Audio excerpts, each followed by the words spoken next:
I've been a cannabis activist and lawyer for over a decade, read thousands of pages of laws and rules, won cannabis licenses all over the country.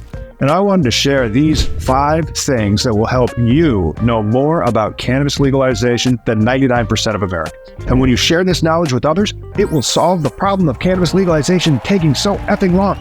It's been decades. Now, let's dive in.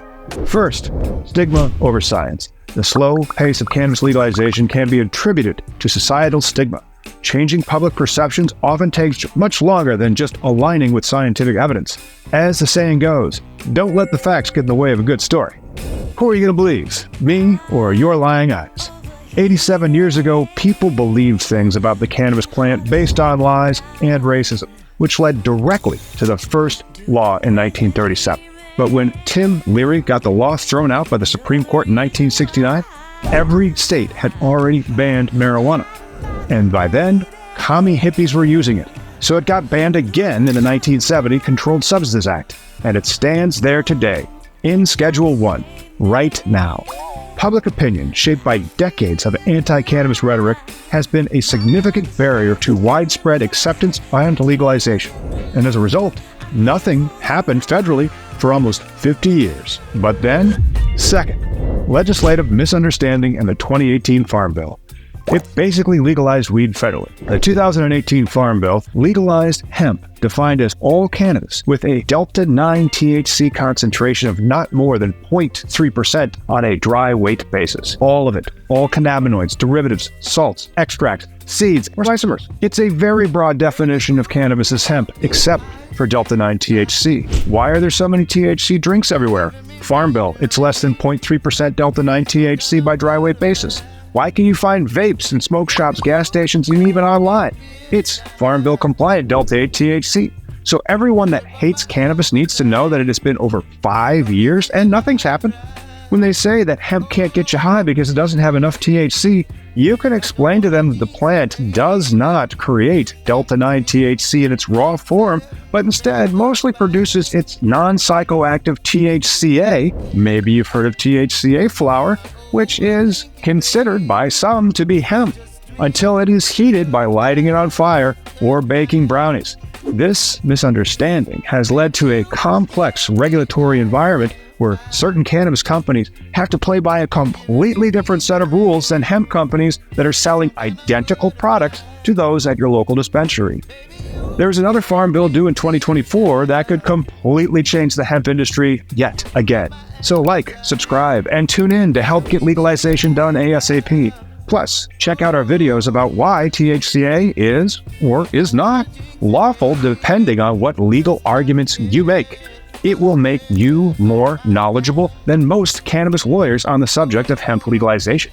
Speaking of legalization, third, pending federal reschedule. It is also somewhat legalizing. For the first time ever, the United States has officially recognized cannabis as medicine when, on August 29th, 2023, the HHS and FDA requested the DEA move cannabis to Schedule 3 so it could actually be a valid medicine in the United States for the first time ever. Well, technically, since the 19th century, when cannabis was in the U.S. pharmacopoeia, all the way until 1942, when it was dropped.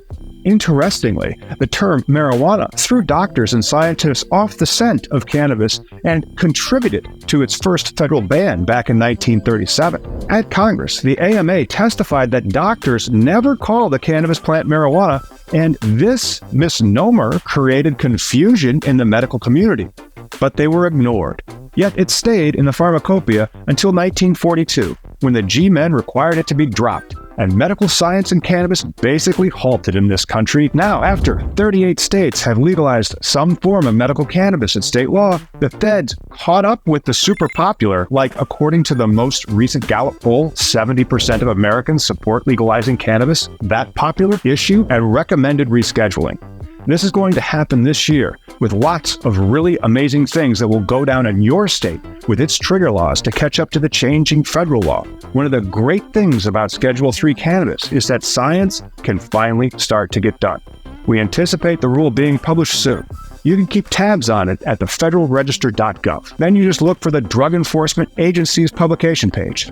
I'll put that link down in the description. After the interim rule is published, a public comment period of 30 to 60 days happens, and the final rule will become effective 30 days after it is published in the Federal Register. But it could be changed by the next administration by the same rule-making process that President Biden has used to reschedule it. The industry will not want that, because for the first time, the licensed cannabis industry will pay the same taxes as the hemp industry or any other industry by paying taxes on not its gross profits, but instead on its net income.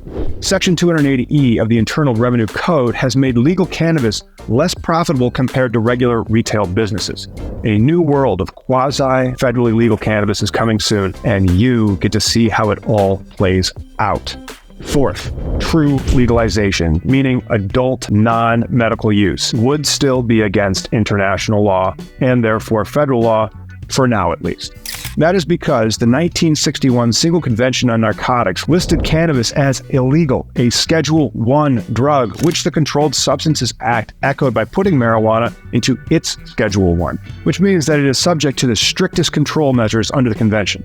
However, the convention does allow for the use of cannabis for medical or scientific purposes. So Schedule III is medical and therefore copacetic with international law. You see, Article 3 of the convention defines medical use as the use of drugs in conformity with the principles of medical ethics for diagnostic or therapeutic purposes or the relief of pain, which cannabis does pretty well. Article 21 of the Convention requires parties to the Convention to limit the production of cannabis to the amount necessary for medical or scientific purposes. And Article 28 of the Convention requires that the parties to control the cultivation, production, manufacture, extraction, preparation, processing, sale, transport, and heck, basically the entire supply chain of cannabis intended for medical or research purposes. So now that you know that Schedule III cannabis in the United States will still be a very regulated form of legality in order to be compliant with our international obligations, I'll put the link to the 1961 convention, as amended in 1972, in the description if you want to read it. Section 811 of our CSA explicitly states that you cannot change a schedule to be out of compliance with the international treaties. But Congress amends laws all the time. So that means number 5. For us to have real adult use legalization, congressional action is required. This process is inherently political, with significant partisan divides. The first states legalized it at the ballot box because voters love legal cannabis, but legislatures make it harder. For example, no legislative legalization is going on in conservative-controlled states. Historically, Republican representatives have been less supportive of cannabis legalization compared to their Democratic counterparts. Let's look at the votes in 2 states that had to legalize it legislatively, much as we would have to do at the federal level, and infer from those votes who would legalize. Now, you may get upset because we are going to get political, so let's just look at the votes and then draw conclusions about why the party you hate sucks. We are going to look at Illinois in 2019 and then Minnesota in 2023 and give you an understanding of the politics involved. A contentious debate in the Illinois House over legalizing it turned into a 66-47 vote in May of 2019. The Senate passed it by a vote of 38-17.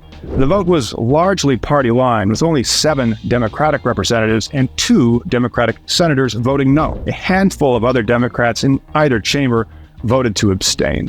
Only 3 Republican senators and 3 Republican representatives supported the measure. 4 years later, Minnesota's Senate had a straight party vote of 33-34 in 2023, with 100% of the Democrats voting for it, but 100% of the Republicans voting against it, and it passing by just that 1 vote. However, the Minnesota House voted 71-59, with 2 Republicans joining all but 1 Democrat in supporting the proposal. So there you go. About 95% of Democrats voted to support it, and about 95% of Republicans voted against it. When votes to legalize it come up, they are hotly debated by one party that is overwhelmingly opposed to it.